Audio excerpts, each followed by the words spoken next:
Orang kantor cuma duduk dari jam 7 pagi.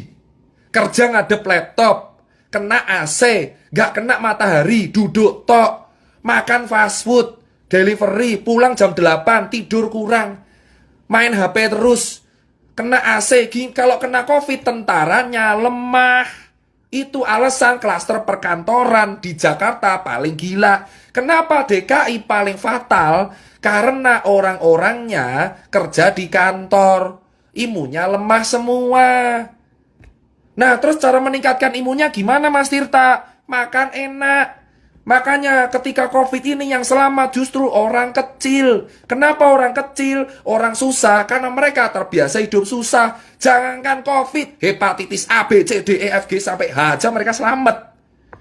Itulah alasan. Emang orang kecil itu ketinggalan di duniawi, tapi soal COVID mereka selamat pertama kali. Saya bisa statement ini kenapa? Saya melihat di lapangan, kuli panggul di Wonokromo, kuli panggul di Makassar, kuli panggul di Pasar Legi Solo, itu yang selamat duluan. Kenapa? Mas, mereka ini makan 2 kali sehari nasi tempe, gak cuci tangan, tapi selamat. Kenapa? Tentaranya kuat. Jangankan COVID, DB aja bisa selamat. Keroi selamat. Paham sekarang kawan-kawan? Paham? Lah terus obat COVID apa, Mas? Pasien yang dirawat COVID itu ada 2. Ini adalah jawaban buat kalian semua yang bertanya kepada saya. Pasien COVID itu diapain? Gini, kalau dia OTG, dia cuma dikasih diet tinggi protein. Jadi banyak makan makanan yang mengandung protein. Telur putih, ikan, salmon, makan enak. Pengobatan COVID ini makan enak. Sumpah, pengobatan COVID saya lihat sendiri pasien COVID itu dikasih makan semua enak. 3 kali sehari. Gitu, makannya enak. Dikasih infus 20 TPM RL. Terus kalau batuk dikasih obat batuk. Nyeri telan dikasih obat anti nyeri telan. Kalau misalkan panas dikasih paracetamol. Dikasih vitamin B kompleks. Sama dikasih vitamin C. Lah kalau bergejala gimana, Mas? Kalau sesak napas, pakai obat contoh Avigan, hidrokloroquine, ambroxol, salbutamol, dan kawan-kawannya. Kalau sampai pneumonia, dia masuk ICU, pakai ventilator kalau gagal nafas. Tapi tetap pengobatannya adalah antibiotik dosis tinggi. Jadi diharap antibiotik dosis tinggi ini kan buat bakteri. Antibiotik ini diharapkan bisa menumbuhkan tentara-tentara kita di dalam tubuh biar menang. Loh, berarti obat kita antibody, Mas. Benar, caranya apa? Makan, bro. Nah, makanya saya bilang, gimana kita mau mengharapkan warga kita sehat kalau nggak ada yang bisa makan? Makanya biayanya mahal karena mangan enak. Paham, bosku sekalian? Paham?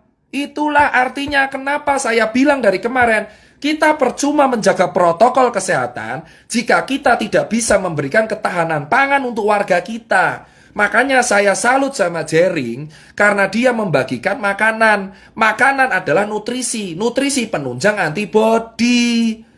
Protein itu zat pembangun antibodi paling kuat, menjadi limfosit, lalu ada IG, imunoglobulin, M dan G, itulah pelawan-pelawan COVID di dalam tubuh. Gimana orang mau sehat kalau nggak bisa makan? Kalau kita cuma pakai masker, tapi kita nggak makan, sama aja tetap sakit. Dasarnya udah salah. Itulah yang saya bilang, 3M memang harus dilakukan, tapi menjamin warga kita bisa makan itu juga penting. Maka saya bilang selama warga kita nggak bisa makan, COVID tetap akan ada karena giliran. Yang selamat duluan rakyat kecil.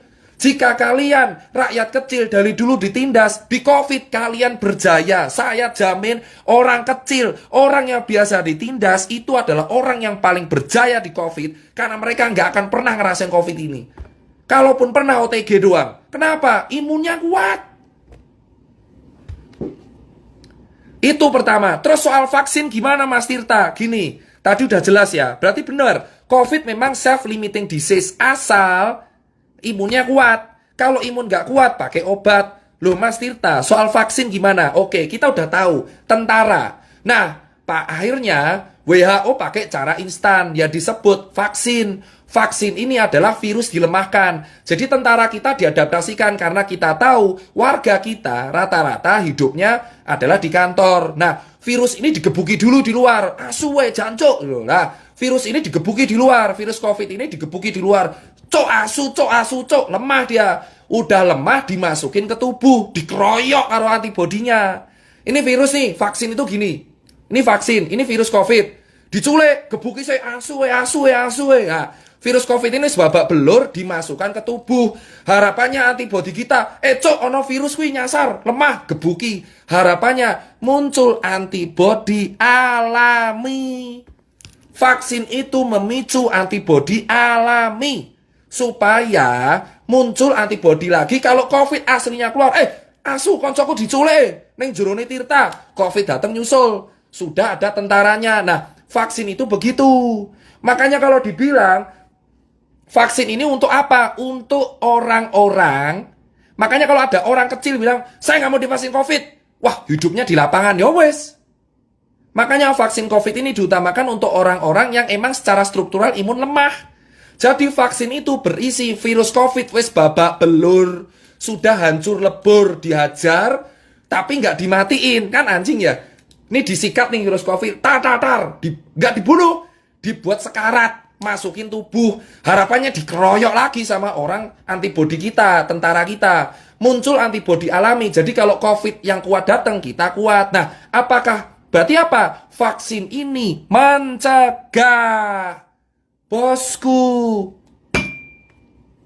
Antibodi kita tuh main hakim sendiri. Emang benar. Antibodi kita tuh barbar. Ada orang asing sikat, itu antibodi kita. Cuman kadang lupa ingatan. Mereka lupa, dipikir virusnya lemah semua. Nah, antibodi kita itu kalau kuat, kalau kita terbiasa kena infeksi, satu, atau kedua, makan enak. Makanya kenapa ada berkata, kenapa gelandangan gak pernah kena COVID? Kenapa orang gila gak pernah kena COVID? Kenapa orang-orang gak pernah kena, yang jalanan gak pernah COVID? Karena mereka terbiasa hidup di lapangan yang infeksinya jauh lebih gila, bro. Bro, di lapangan kuli itu infeksi lebih gila. Hepatitis A, herpes zoster, terus hepatitis B, C, D, E, F, G, H, DBD ada 4. Wah, H1N1. Wah, gila bro. Makanya orang-orang lapangan kuat. Nah, sekarang kan kalian tahu. Makanya saya bilang, lah swab itu gimana? Karena virusnya tuh nempel di sini bro. Di sini loh virusnya itu. Virusnya tuh nempel di sini. Makanya sama di hidung, makanya swab. Nah, makanya perawatan COVID ku apa? Gor mangan enak.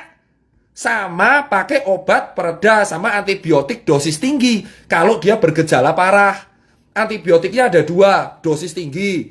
Ditambah pereda paru, sesak napas, pereda batuk, sama vitamin dan pereda panas. Obatnya itu. Sama makan enak, dia tinggi protein.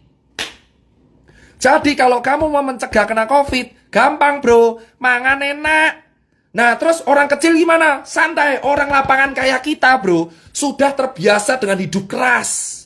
Makanya karena hidup kita keras, mangan apa wae yo iso. Itu kita cuma kena penyakit kantong kering. Penyakit yang berbahaya buat orang kecil adalah kantong kering. Paham bro? Vaksin itu adalah virus babak belur dimasukin ke tubuh. Kalaupun semua orang nggak mau make, saya sarankan vaksin kasih orang kantor yang imunnya lemah-lemah. Makanya klaster kantor paling utama. Kenapa? Urepe gor lungguh, main laptop. Kena bro. Bedain sama orang lapangan. Makanya COVID ini adalah bukti. Kita harus bersyukur kalau kita hidup keras. Paham bu? Makanya penyuluhan pemerintah kurang menurutku. Kenapa? Dari awal di sini 3M mereka lupa satu, nutrisi. Nutrisi itu penunjang antibodi. Cuma pakai masker buat apa kalau nggak bisa makan? Kalau warganya nggak makan, kelaparan, yang ada sakit, malah tipes bro. COVID lolos, mah tipes, mah mati. Kita itu kena penyakit kantong kering malahan kalau kita nggak makan. Paham bos? Itu alasan COVID, makanya itu pertama. Makanya kalau ada media bilang obat COVID ditemukan, kayak ngaton, renek bro obat COVID. Jika ada media yang mengatakan obat COVID ditemukan, obat COVID itu apa? Obat COVID itu antibodimu dewe. Makanya kalau antibodimu harus stabil, berpikir positif. Lah terus Mas Tirta paranoid. Makanya saya kecewa dengan media paranoid. Karena media paranoid itu akan meningkatkan hormon stres kortisol. Kalau stres, imunnya ikut stres, tentaranya stres. Paham? Jadi kalau misal kita stres nih, paranoid, ketakutan, ini di dalam tentaranya juga ketakutan. Tentara juga punya, di dalam kita tuh tentara juga ngikutin mood kita. Jadi kalau kita ketakutan, tentara kita juga ketakutan. Yang ada malah tambah sakit. Makanya saya bilang, narasi ketakutan itu harus diganti. Jangan kasih foto kuburan, tugu peti mati. Saya paling nggak setuju adalah tugu peti mati di Jakarta. Kayak ngopo. Karena semakin orang ditakuti, semakin dia paranoid, semakin imunnya lemah. Orang harus happy, bro. Paham, bro? Nah, itu yang saya bilang. Makanya kalau kita bilang, Jerik itu kenapa saya salut, dia bagi pangan.